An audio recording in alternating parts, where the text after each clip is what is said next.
दोस्तों, आपकी ज़िंदगी बिल्कुल नॉर्मल चल रही है और एक दिन स्कूल से आते वक्त आप अचानक से एक ऐसी दुनिया के अंदर टेलीपोर्ट हो जाते हैं जिस दुनिया के अंदर मैजिक एग्जिस्ट करता था। अब कैसा रहेगा आपको उस दुनिया के अंदर एक्सपीरियंस और क्या आप उस दुनिया के अंदर सर्वाइव कर पाएंगे, इस बारे में जानने के लिए आपको ये कहानी लास्ट तक देखनी होगी। इस कहानी के स्टार्टिंग में हम लोग दो स्टूडेंट को देखते हैं जो स्टूडेंट काउंसिल के प्रेसिडेंट थे और स्कूल के अंदर बहुत ज़्यादा पॉपुलर भी। वे दोनों चलते हुए यही बात कर रहे थे कि कैसे स्कूल को और भी ज़्यादा बेहतर बनाया जाए। अब हम उसातो को देखते हैं जो स्कूल के अंदर बिल्कुल भी पॉपुलर नहीं था और उसे बहुत ही कम लोग जानते थे। स्कूल के अधिकतर स्टूडेंट जा चुके थे पर उसातो अभी तक स्कूल के अंदर ही था क्योंकि बाहर बारिश हो रही थी और कोई उसातो का छाता भी लेकर चला गया था। उसातो को उस जगह पर किसी और का भी छाता दिखाई देता है पर वह उस छातों का नहीं उठाता। उसातो बहुत देर तक इंतजार करता है पर बारिश नहीं रुकती।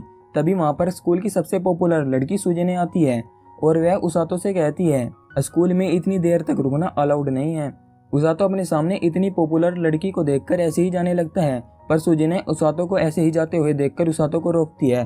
पर तभी वहाँ पर स्कूल का सबसे पॉपुलर लड़का काजुकी आता है और वह उसातो से कहता है उसातो, तुम मेरा छाता ले सकते हो क्योंकि मेरे पास एक और एक्स्ट्रा छाता है। काजुकी की बात सुनकर उसातो हैरान था क्योंकि काजुकी को उसातो का नाम पता था। उसातो ने कभी नहीं सोचा था कि स्कूल के सबसे पॉपुलर लड़के को उसका नाम पता होगा। उसातो काजुकी से छाता ले लेता है जहाँ काजुकी और सुजेने उसातो को अपने साथ ही चलने के लिए कहते हैं। उन दोनों की बात सुनकर उसातो हैरान था और वह अपने आप से कहता है मैं स्कूल के दो सबसे पॉपुलर स्टूडेंट के साथ घर जा रहा हूँ। यह बात सुनकर पूरा स्कूल जल भून जाएगा। काजुकी और सुजेने के साथ चलते हुए उसातो उन दोनों के बारे में पूछता है और थोड़ी देर बात करने के बाद उसातो को पता चलता है ये दोनों बहुत ज्यादा फ्रेंडली है।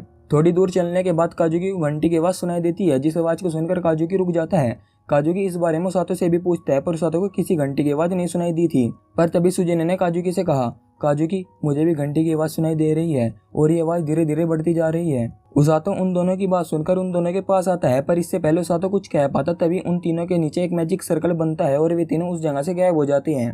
जब उसातो की आंख खुलती है वह देखता है उसके सामने सिंहासन के ऊपर राजा बैठा हुआ है। काजुकी बिल्कुल सीरियस था और उसातो सुजेने की तरफ देखता है तो वह बहुत ज्यादा हैरान हो गया था क्योंकि सुजेने अपने सामने राजा को देखकर बहुत ज्यादा एक्साइटेड हो रही थी। तभी उस राजा की आवाज आई, मुझे लगता है अब आप सभी जाग चुके हैं। फिलहाल आप सभी ये सोचकर परेशान हो गए कि आप सभी यहाँ पर कैसे पहुंचे। पर इससे पहले वह राजा आगे कुछ कह पाता तभी काजुकी ने राजा से कहा पहले बताओ कौन हो तुम और हम यहाँ पर कैसे आए। काजुकी की बात सुनकर राजा के सिपाही ने कहा तुम्हारी इतनी ज्यादा हिम्मत जो तुम राजा के साथ इस तरह बात करो। पर राजा अपने सिपाहियों को शांत करता है और काजुकी से कहता है मैं हूँ लोयाल्ड विलगास, लिंगर राज्य का राजा। असल में हमने आपको मैजिक का इस्तेमाल करके अपनी दुनिया में बुलाया है ताकि आप हमारी दुनिया को बचा सके। असल में आज से 2 साल पहले हमारी दुनिया के ऊपर एक शैतानी राजा ने हमला कर दिया था। हमने उस वक्त तो उस राजा को किसी तरह हरा दिया पर वह शैतानी राजा अपनी सेना को बड़ी कर रहा है और इस बार हम उस शैतानी राजा को नहीं हरा पाएंगे। इसलिए हमने दूसरी दुनिया से आपको बुलाया है ताकि आप प्रतिबंधित जादू का इस्तेमाल करके उस शैतानी राजा को मार सके।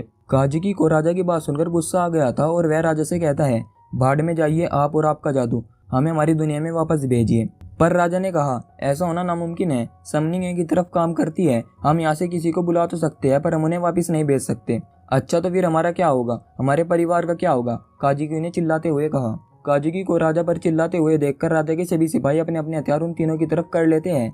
जहाँ उसातो काजुकी को संभालता है और उसे कहता है काजुकी रुक जाओ, लड़ने से कोई फायदा नहीं होगा। पर तभी राजा उन तीनों के पास आता है और उन तीनों के सामने झुककर कहता है मैं आपसे वादा करता हूँ हम लोग आपको वापस भेजने के लिए कोई तरीका जरूर ढूंढ निकालेंगे, पर तब तक क्या आप हमारी मदद कर सकते हैं हमारे हीरोज।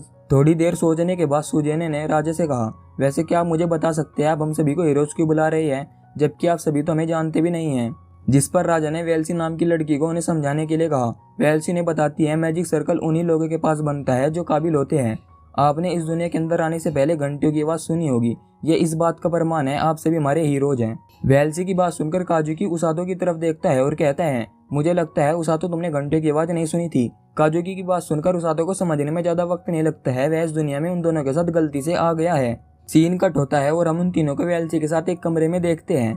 असल में वेल्सी इन तीनों को यहाँ पर उनके जादू के बारे में जानने के लिए लेकर आई थी। वेल्सी सुजेने को एक क्रिस्टल बॉल पर हाथ रखने के लिए कहती है और जब सुजेने उस क्रिस्टल बॉल पर हाथ रखती है तो वेल्सी सुजेने को बताती है कि तुम्हारे पास थंडर का मैजिक है। सूजने के बाद वेल्सी काजुकी को उस क्रिस्टल बॉल पर हाथ रखने के लिए कहती है और काजुकी के पास लाइट मैजिक होता है। लाइट मैजिक के बारे में सुनकर काजुकी वेल्सी से कहता है क्या मुझे लाइट मैजिक का इस्तेमाल करके दुश्मनों को अंधा करना है। जिस पर वेल्सी ने कहा नहीं ऐसा नहीं है, लाइट मैजिक बहुत ही कम लोगों के पास होता है और ये दुश्मनों के खिलाफ आपकी बहुत ज़्यादा मदद करेगा क्योंकि लाइट मैजिक का काम ही होता है अंधेरे को दूर करना।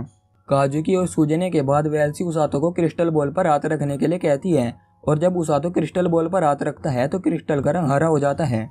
हरे रंग को देखकर वेल्सी उसातो को उसके मैजिक के बारे में नहीं बताती है, बल्कि वह बहुत ज़्यादा घबरा गई थी। वेल्सी जल्दी से उसातो का हाथ पकड़कर उसे राजा के सामने लेकर पहुंच जाती है और राजा से कहती है, मिस्टर काजुकी और सुजुने के पास कमाल की शक्तियाँ हैं, पर मिस्टर उसातो की शक्ति जांचते वक्त क्रिस्टल बॉल का रंग हरा हो गया था। हरे रंग के बारे में सुनकर राजा बहुत ही ज़्यादा परेशान हो जाता है और कहता है, हमें कुछ करना होगा, अगर उसे पता चल गया। नहीं, ऐसा नहीं हो सकता। राजा जल्दी से उसातो को महल से दूर शहर के अंदर भेजने का आदेश देता है, पर तभी वहाँ पर एक औरत आती है। उस औरत का नाम रोज था। रोज को देखकर राजा बहुत ही ज़्यादा घबरा जाता है। वैसे तो रोज बचाव टीम की कैप्टन थी, पर उसे देखकर लगता नहीं था। रोज उसातो को देखकर राजा से उसातो के बारे में पूछती है, क्या ये हीरो है? जहाँ राजा जल्दबाजी में कहता है, अरे नहीं, ये एक साधारण लड़का है और समझने के वक्त ये यहाँ पर गलती से आ गया। तभी वेल्सी आगे आती है और वह रोज से कहती है, चलिए मैं आपको हीरोज के पास लेकर चलती हूँ। जहाँ वेल्सी की बात सुनकर रोज जाने लगती है, पर तभी उसातो राजा से हरे रंग के बारे में पूछ लेता है और जैसे ही रोज हरे रंग के बारे में सुनती है वह उसातो को देखने लगती है। राजा ने जल्दबाजी में वेल्सी से कहा, वेल्सी जल्दी से उसातो को दूर ले जाओ। राजा की बात सुनकर वेल्सी अपने मैजिक का इस्तेमाल करके उसातो के एक बबल में कवर कर लेती है और उसे उड़ाकर महल से दूर भेज देती है। पर तभी रोज अपनी स्पीड का इस्तेमाल करते हुए उसातो को हवा में ही पकड़ लेती है और नीचे आने के बाद राजा से कहती है, महाराज मैं इसे लेकर जा रही हूँ और आप चिंता मत कीजिए, मैं इसे बहुत अच्छी तरह से हीलिंग मैजिक सिखाऊंगी। राजा ने कहा, नहीं रोज तुम ऐसा नहीं कर सकती हो, मैं जानता हूँ तुम्हें एक हीलर की जरूरत है, पर यह लड़का यहाँ पर गलती से आ गया है। रोज राजा की कोई बात नहीं सुनती और वह उसातो को लेकर चली जाती है। सीन कट होता है और हम शहर से दूर एक घर को देखते हैं। असल में घर रोज का था, जहाँ वह और उसके टीम मेंबर रहते थे। रोज उसातो को बताती है कि तुम्हारे पास हीलिंग मैजिक है, इसलिए मैं तुम्हें हीलिंग मैजिक सिखाने के लिए बचाव टीम में लेकर आई हूँ और आज से यही तुम्हारा घर होगा। इतना कहने के बाद रोज बचाव टीम के मेंबर को बुलाती है। बचाव टीम में 5 मेंबर थे और वे सभी देखने में बहुत ही ज़्यादा डरावने थे। रोज उन सभी को बताती है, आज से लड़का यहीं पर रहेगा और तुम्हारे साथ ट्रेनिंग करेगा। रोज की बात सुनकर वे सभी उसातो को घेर लेते हैं और अपना अपना नाम बताने लगते हैं, पर उसातो को तो उन सभी को देखकर बहुत ही ज़्यादा डर लग रहा था। पर तभी रोज उन सभी में से एक मेंबर को लात मारती है और कहती है, इसे डराना बंद करो। इतना कहने के बाद रोज उसातो को बताती है, ये सभी बचाव टीम के मेंबर हैं, पर इनमें से किसी को भी हीलिंग मैजिक नहीं आता है। मेरे अलावा बचाव टीम में 2 और हीलिंग मैजिक यूज़र है, पर वे शहर के अंदर काम करते हैं। और हाँ, कल से मैं तुम्हें सिखाऊंगी हीलिंग मैजिक का इस्तेमाल कैसे करते हैं। इतना कहने के बाद रोज वहाँ से जाने लगती है और जाते जाते कहती है, ट्रेनिंग कल से शुरू होगी और टॉम तुम्हारे कमरे में जगह है, इसे अपना कमरा दिखा दो। रोज के जाने के बाद बचाव टीम के सभी मेंबर उसातो को चिढ़ाने लगते हैं और कहते हैं, नरक के दर्शन देखने के लिए तैयार हो जाओ, बॉस तुम्हें खुद सिखाने वाली है। सीन कट होता है और हम अगले दिन उसातो को देखते हैं जो अब तक उठ चुका था। तभी एलन उसातो को बताता है कि तुमसे मिलने के लिए कोई आया है। उसातो से मिलने के लिए और कोई नहीं बल्कि काजुकी और सुजुने आए थे। उसातो से इसकी हालत के बारे में पूछने के बाद काजुकी और सुजुने दोनों बेफिक्र हो जाते हैं, क्योंकि जब उन्हें पता चला था कि उसातो को कोई उठाकर ले गया है तो वे दोनों बहुत ज़्यादा डर गए थे। थोड़ी देर उसातो से बात करने के बाद काजुकी और सुजुने वहाँ से चले जाते हैं, क्योंकि आज से उनकी ट्रेनिंग शुरू होने वाली थी। उन दोनों के जाने के बाद उसातो के पास रोज आती है और उसातो रोज को देखकर बहुत ज़्यादा डर गया था। रोज उसातो से पूछती है, क्या हीरो जा चुके हैं और क्या तुम्हें उनसे मिलकर अच्छा लगा? जिस पर उसातो कहता है, जी हाँ कैप्टन रोज, मुझे उनसे मिलकर अच्छा लगा। रोज उसातो को एक जर्नल देते हुए कहती है, ये एक जर्नल है और तुम्हें हर रोज अपनी ट्रेनिंग का हिसाब इसके अंदर लिखना होगा और तुम्हें कैसा महसूस होता है वो भी, तुम्हें इससे बहुत ज़्यादा मदद मिलेगी। कुछ घंटे बाद रोज उसातो को एक किताब देती है जिसके अंदर उनके साम्राज्य के बारे में सब कुछ लिखा हुआ था। उसातो रोज से कहता है, मुझे यहाँ की भाषा पढ़नी नहीं आती। पर जब उसातो किताब खोलकर देखता है, पता नहीं कैसे उसातो उस किताब को पढ़ पा रहा था, जिस पर रोज ने कहा जब हीरोज को समन किया गया था उनके ऊपर भाषा पढ़ने का मैजिक अपने आप ही हो गया था। इतना कहने के बाद रोज उसातो को अकेला छोड़कर वहाँ से चली जाती है, जहाँ उसातो उस किताब को पढ़ने लगता है। उसातो को ये सब बहुत ज़्यादा आसान लग रहा था और इसी तरह उसातो का ये दिन बड़ी आसानी से कट जाता है। पर अगला दिन उसातो ने जैसा सोचा था वैसा बिल्कुल भी नहीं था। दूसरे दिन रोज ने उसातो को बहुत ज़्यादा भगाया और तीसरे दिन उसातो की हालत ऐसी हो गई थी उससे बिल्कुल भी भागा नहीं जा रहा था।